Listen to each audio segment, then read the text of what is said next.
In the last tutorial, I went over how to access a game object within the code. I will now show you how to use that access to manipulate the game object within the game engine. For this particular tutorial, I'm going to show you how to enable and disable this game object. In our scene view in the inspector here, this would be the equivalent of turning the game object off and on. So essentially activating and deactivating it.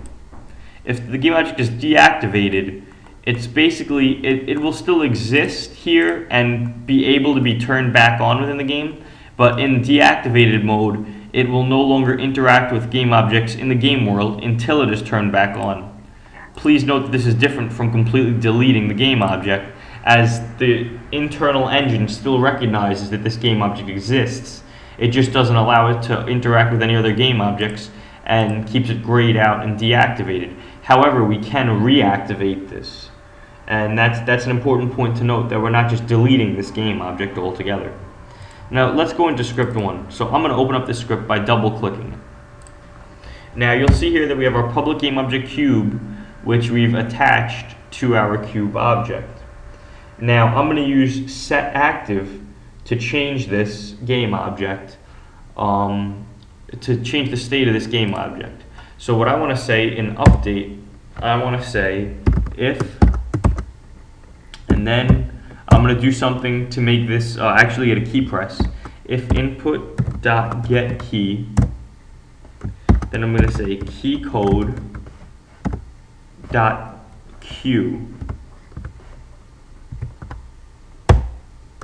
Okay, and don't be afraid to use the IntelliSense here when something comes up and it allows you to like autocomplete. Don't be afraid to use that. That's actually very good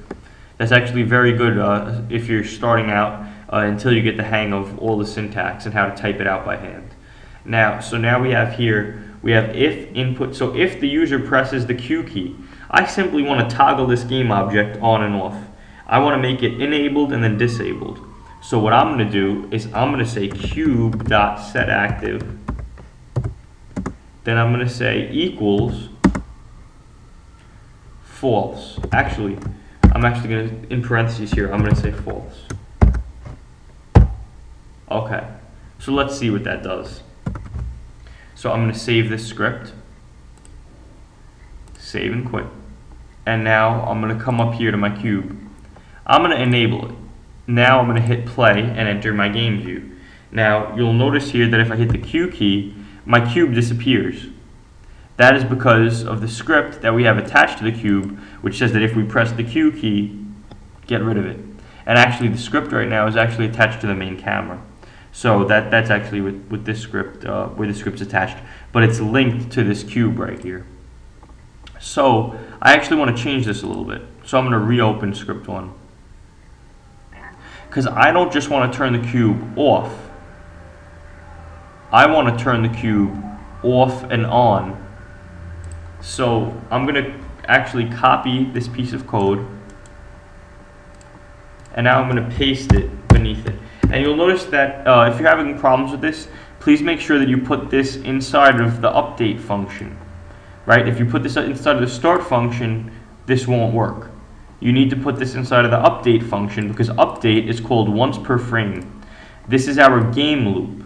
What that means is that everything that is done once per frame is put here. Anything that happens within the game really is put here. Start is used to initialize things by default, and we declare them up here. But this update function is where all the action takes place within our game. I'm going to change keycode.q to keycode.w for the second one here that we copied and pasted. I'm also going to change this to true, just in this one.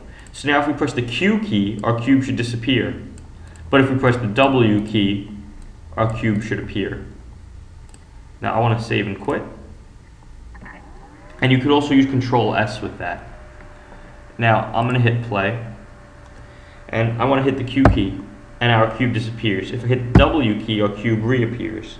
Again, I'll hit the Q key, cube disappears. The W key, the cube reappears. So to access our game object, we used a public variable and then drag the game object into the slot provided to us in the inspector over here, as you can see here. We then tied this to user input in order to make our game object enabled and disabled based on a user key press. Now I know while watching this first set of tutorials, this introduction, you're just learning the beginning parts of the interface, so it may seem a bit boring.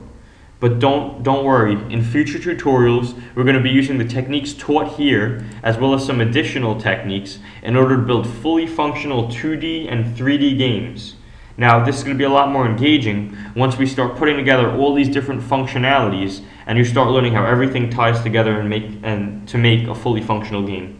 So please bear with me for the next few videos until we could actually get into the core and the meat of this game engine here. I just have to show you first the basics so that anybody new to this game engine can become accustomed to the interface, navigating the interface, and then using some of the basic features. Thank you for watching.